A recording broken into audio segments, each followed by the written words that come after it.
The highest gross domestic product of the country in recent history recorded last year, says the central bank. Cabinet approves implementation of recommendations of the Commission and Working Committee appointed to investigate the Easter Sunday attacks. Ceasefire with Iran will be extended until a progress in negotiations is achieved, says President Trump.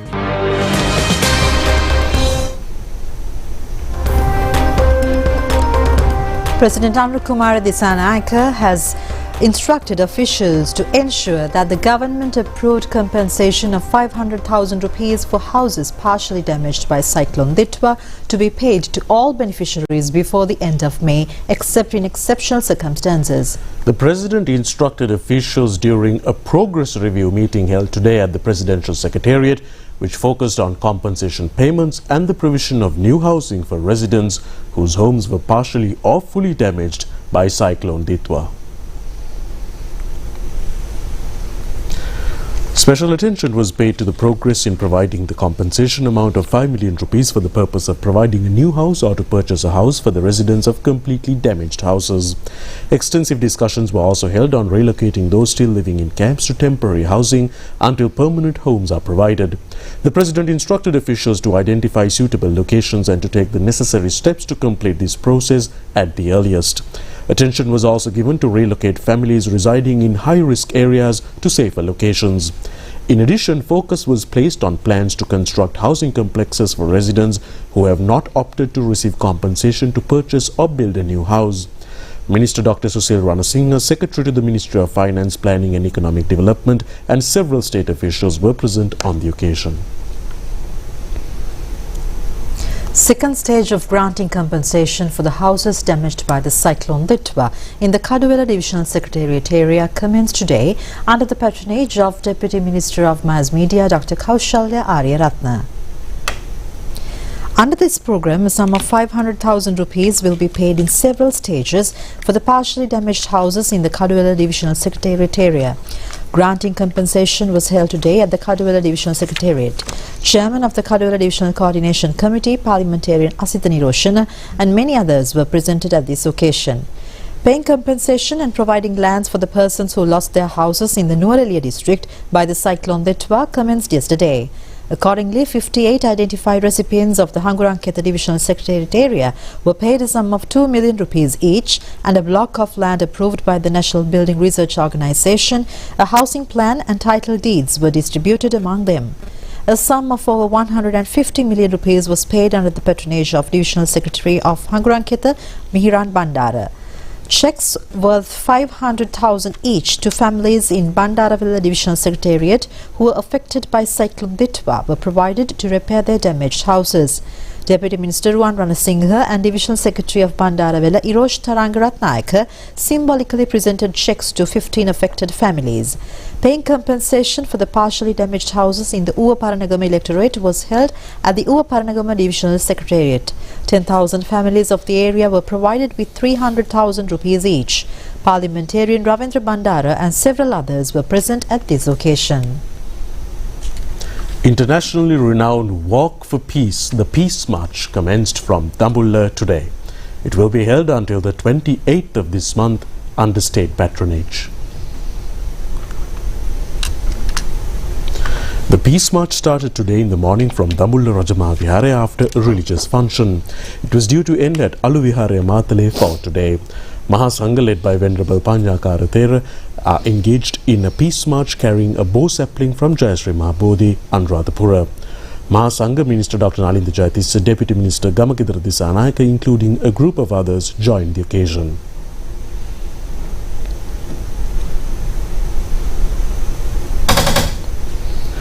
Deputy Minister Gamakidra Dissanayake said that this peace walk was a determined march aimed at achieving peace in both their country and the world. He requested the public along the routes to provide their devout contribution and support for the walk.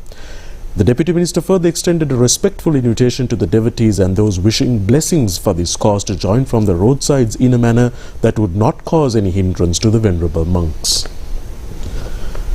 Buddhist heritage of Sri Lanka, traditional arts and crafts and other features will be presented to the public during the Peace March, which will pass through a number of main cities of the island until the 28th of this month. It has been planned to end the Peace March in its final stage from Kalaniya Rajamahawihara to the Independence Square in Colombo on the 28th of this month. The program, being held in association with a number of religious places based on peace and coexistence, will culminate on that day at the Independence Square. Presidential Secretariat, Clean Sri Lanka Program, Ministry of Buddha Sasana, Religious and Cultural Affairs, Ministry of Public Administration, Provincial Councils and Local Government, the three armed forces, Police, National Design Centre along with a large number of state and private institutions are assisting in the Peace March. According to the latest central bank report, the country's economic growth for 2025 has been recorded at 5%. The central bank also states that the highest gross domestic product in recent history was recorded last year. The country's gross domestic product last year amounted to 32,751 billion rupees. In 2024, that figure was recorded at 30,090 billion rupees. The report further indicates that the highest government revenue in the history was also recorded last year, accounting for 16.7% of the GDP. The country's per capita income has exceeded $5,000 for the first time in history, reaching $5,300. Since 2019, the total government debt has declined to 91.6% of the GDP. Additionally, the government's primary account surplus has been recorded at a positive 5.4% after several decades. The report also highlights that for the first time in decades, the country's unemployment rate has declined to 3.9%. Cabinet spokesman Minister Dr. Nalintha Jayatissa says that there is no risk of shortage of medicine owing to the Middle Eastern crisis. He made these remarks at the media briefing held today to inform the cabinet decisions.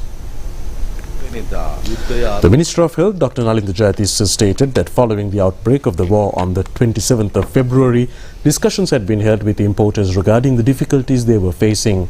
He said that certain quantities of medicine had been imported from the Middle East, particularly from Iran, and there had been concerns that shipping delays could lead to shortages.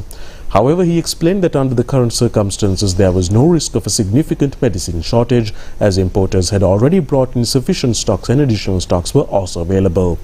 He added that the supply of medicines was being maintained at a stable level.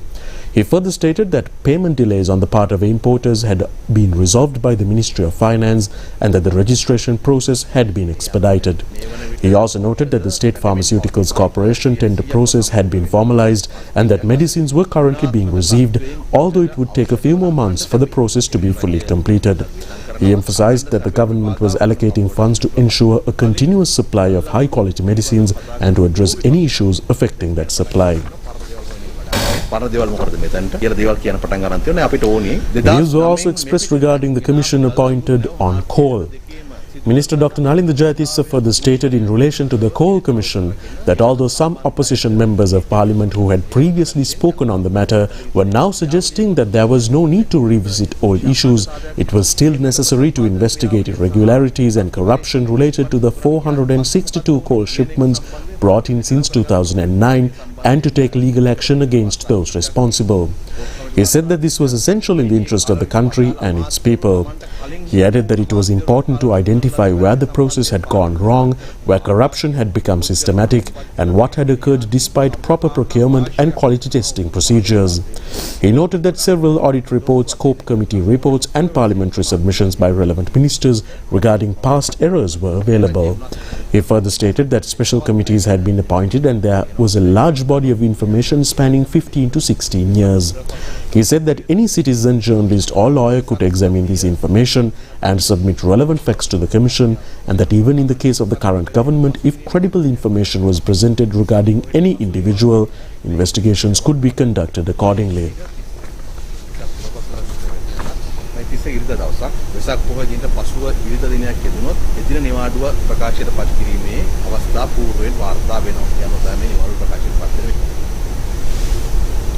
පෞගේ පෙබරවාරි 27 වෙනිදා යුද්ධය ආරම්භ වුණාට පසුව අපි ආනයනකරුවන් එක්ක සාකච්ඡා කරා ඒ අයට තිබෙන ගැටලු සම්බන්ධයෙන් මැද පෙරදිග කලාපයෙන් Vanina Pauli Gazin, the chairperson of the France-Sri Lanka Parliament Friendship Group of the French Senate, stated to further raise the capacity of the production of high-quality apparels exported to European countries from Sri Lanka. This has been stated during the bilateral discussion held yesterday at the Ministry of Foreign Affairs premises between the French Senate delegation led by Vanina Paoli-Gazin and Minister of Foreign Affairs, Foreign Employment and Tourism Vijitha Herath.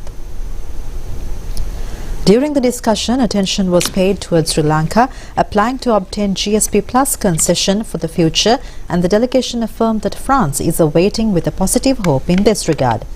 Minister of Foreign Affairs, Foreign Employment and Tourism Vijitha Herath explained that under the new government, all communities are being treated equally and steps have been taken to protect democratic and human rights. The minister also expressed his gratitude for the assistance provided by France in the rebuilding process post-Cyclone Ditwa and for debt restructuring after the economic crisis. The minister, while pointing out the program carried out by the government in order to normalize the economy of the country under the program of the International Monetary Fund, also emphasized that Sri Lanka has been able to manage successfully various challenges faced due to present conflict situation due to the war between the USA and Iran. And on an update on the Middle Eastern crisis, the United States President Donald Trump says the ceasefire with Iran will be extended until progress is made in negotiations. He also emphasized that restrictions on maritime navigation will continue until Iran presents a joint proposal. According to the US President, this step was taken following a request from Pakistan and amid internal instability within Iran's leadership. The current ceasefire was due to expire yesterday. US-Iran talks became highly unstable after the US blocked Iranian maritime movement, seized an Iranian vessel. Trump stated that following a request by Pakistan's Prime Minister Shehbaz Sharif and Field Marshal Azim Munir, planned strikes on Iran were temporarily halted. The ceasefire will remain in effect until Iranian representatives submit a joint proposal. Until then, security forces have been instructed to maintain port restrictions and keep all military operations on high alert. Foreign media reports that Iran's Foreign Minister Abbas Araghchi has taken a strong stance on US President's statement. He stressed that continuing sanctions, including blocking Iranian ports, amount to an act of war and violates the ceasefire agreement. Meanwhile, the Secretary General of the United Nations, Antonio Guterres, has welcomed the decision of the US President. According to his spokesman, he described it as an important step towards reducing tension and creating space for diplomatic negotiations, and also appreciating Pakistan's contribution to the peace efforts. Foreign media reports further indicate that ongoing internal divisions within Iranian leadership are making diplomatic progress extremely challenging. With the death of several senior Iranian leaders, uncertainty has arisen over who is currently steering the country's governance. Iran has not yet responded positively to the US President's latest decision, and an advisor to the Speaker of Iranian Parliament has stated that the Trump administration may be using the ceasefire to buy time for another attack. An Iranian military spokesman said that they are prepared to retaliate if the US launches further strikes. Meanwhile, although arrangements have been made in Islamabad for peace talks, reports indicate that hopes of holding discussions this week are fading due to the heightened security situation and current political climate. International maritime sources report that a third commercial vessel passing through the Strait of Hormuz has also come under attack. The Panama-registered vessel MSC Francisca was targeted about 6 nautical miles off the Iranian coast while sailing towards the Gulf of Oman. Iran's Islamic Revolutionary Guard Corps has ordered the vessel to anchor, after which it reportedly came attack, causing damage to the ship's hull and residential sections. Such incidents, occurring despite a declared ceasefire, have raised serious concerns about regional security. The Sundara Nuwareliya Salalihini Spring Festival 2026, held in collaboration with Sri Lanka Insurance Life, has highlighted the unique beauty and resilience of Sri Lanka's hill country, focusing on the remote village of Mandaram Nuwara. Nestled deep within a valley beneath the towering Pidrutalagala mountain range, Mandaram Nuwara experiences a rare natural phenomenon. Due to the surrounding high peaks, sunlight disappears abruptly each day, plunging the village into early darkness long before other parts of the country. This distinctive environment has shaped the rhythm of life for generations of residents, influencing their daily routines, culture and resilience. While the early nightfall defines the village's natural identity, residents also face seasonal challenges, including strong windstorms that occasionally sweep through the region, causing damage to property and affecting livelihoods. Despite these hardships, the community has developed a strong culture of endurance and recovery, rebuilding their lives with determination after each setback. Today, life in Mandaram Nuwara continues in harmony with its misty landscape and cool highland climate. The early darkness, once seen as a limitation, is now embraced as part of the village's unique character. Organizers of the Salalihini Spring Festival 2026 described the village as a powerful symbol of resilience, where communities continue to thrive, adopt and shine even when the sun disappears behind the mountains. The festival concludes with a message celebrating the enduring spirit of the hill country people and their ability to transform adversity into strength. We are going into a short break and we'll bring you more local stories after this.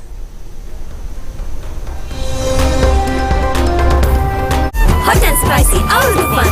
Prima fun tamai. Unlock the full potential of your dollars with a Ceylon personal foreign currency account and enjoy exclusive benefits.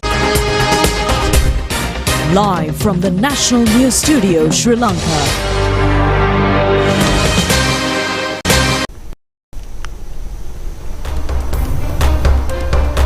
And in more local stories, Deputy Minister of Tourism Ruwan Ranasinghe says that the tourism industry is functioning successfully even amidst the impact caused due to the war situation in the Middle Eastern region. The minister stated that attention is being focused towards new trends in the tourism sector, taking the challenges as an opportunity for development. Professor Ruwan Ranasinghe, the Deputy Minister of Tourism, stated that the majority of tourists from Europe had previously arrived via Middle Eastern transit points through airlines such as Emirates and Qatar. He noted that due to the impact on those airlines, there was a 20% decrease in tourist arrivals from Europe in March compared to 2025. However, he highlighted that new opportunities had emerged, mentioning that Turkish Airlines had added 2 more aircrafts and Jetstar Australia had increased its flights. He further noted that a new Sri Lankan Airlines flight from Ahmedabad had been added and Indigo had increased its frequency to 6 flights per week.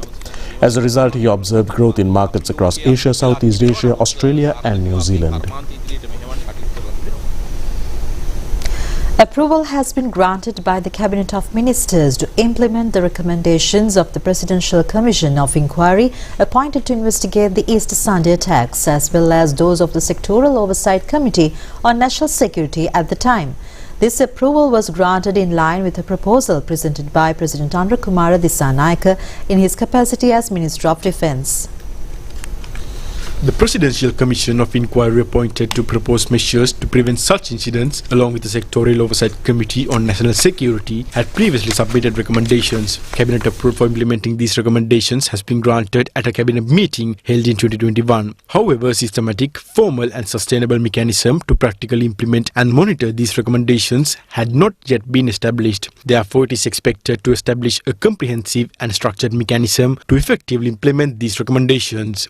Sacred relics unearthed from the Nilagiri Stoop excavations, along with hair relics currently enshrined at the Gangarama Temple and sacred Sarvagnya relics at the Mahiyanga Raja Mahavihara, are scheduled to be taken to a Mahavipassana Meditation Center in Texas, United States for a veneration and exhibition. Accordingly, Cabinet approval has been granted for this proposal presented by Minister Dr. Hiniduma Sulil Senavi to provide an opportunity for devotees to venerate these sacred Sarvagnya relics.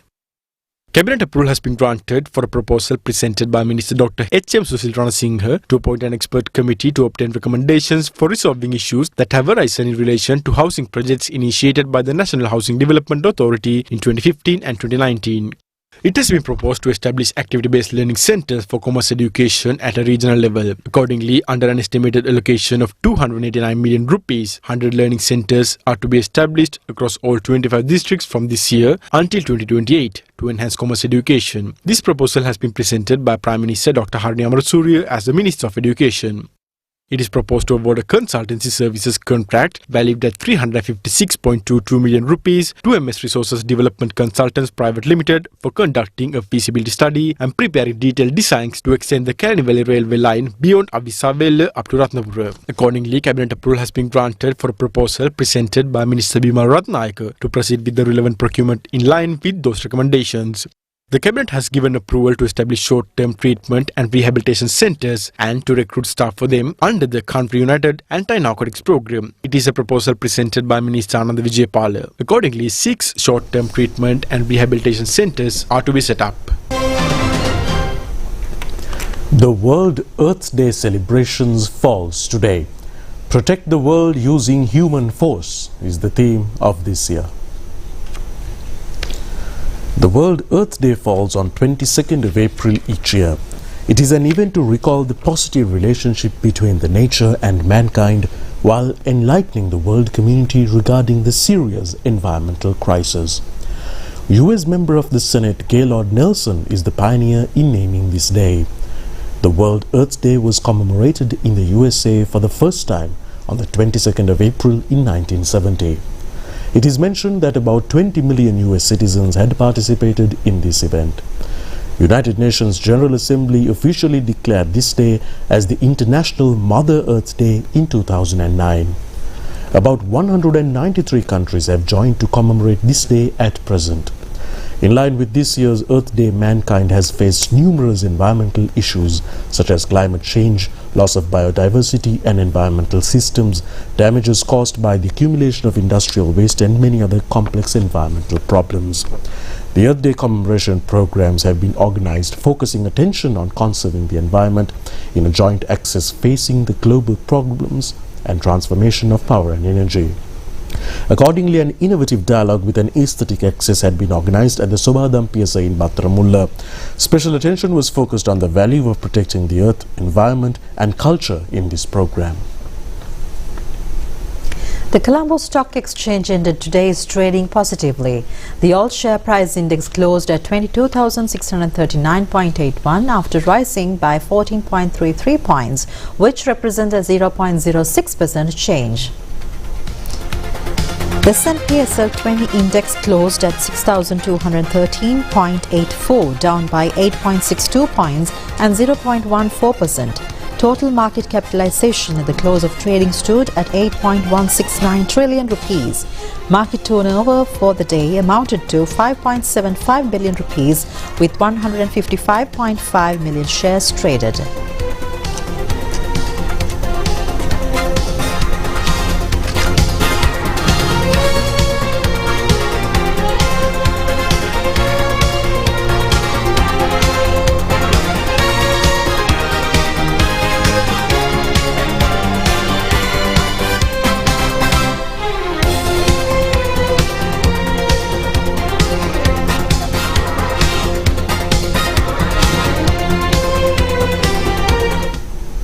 Showers or thunder showers are expected across most parts of the island after 1 p.m. today. Fairly heavy rainfall above 75 millimeters is likely in several areas, particularly in the western, Sabaragamuwa, central, Uva and southern provinces, as well as in the Ampara and Batiklo districts. Morning showers may also occur in Batiklo, Ampara and Hambantota districts. Misty conditions are expected during the early hours in parts of the central, Sabaragamuwa, north central and Uva provinces and in the Vaunia and Kurunegala districts. The public is advised to take necessary precautions to reduce the risk of damage from strong winds and lightning during thunder showers.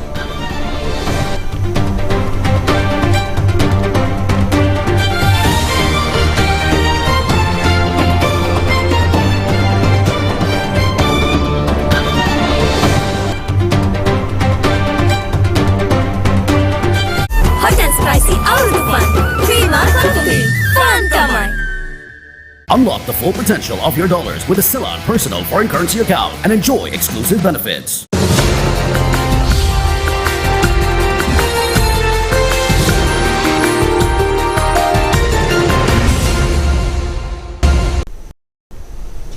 And in foreign news, at least 2 people have been killed and 11 others injured following a massive fire at a river port in Homalin located in Myanmar's Sagaing region.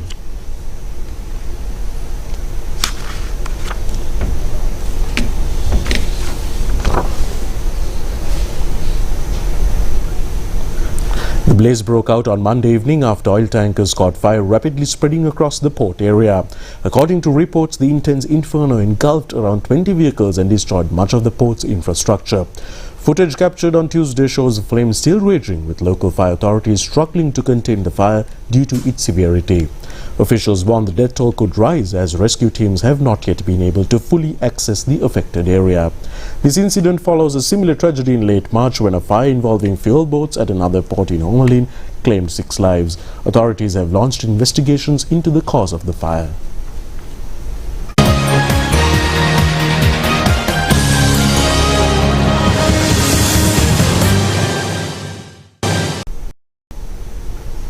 On sports news, Sri Lanka women's cricket team won the second one-day international against Bangladesh women's team by 4 wickets.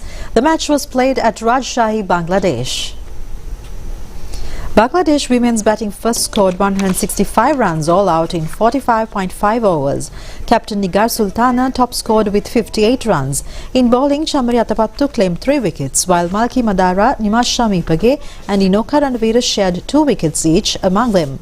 In reply, Sri Lanka women's won the match by scoring 166 runs, losing 6 wickets in 38.2 overs. Harshita Samaravikramas scored a half-century, while Chamari Atapattu and Hansima Karunaratne scored 40 runs each. For Bangladesh, Nahida Akhtar claimed 4 wickets. Up for it, takes the catch.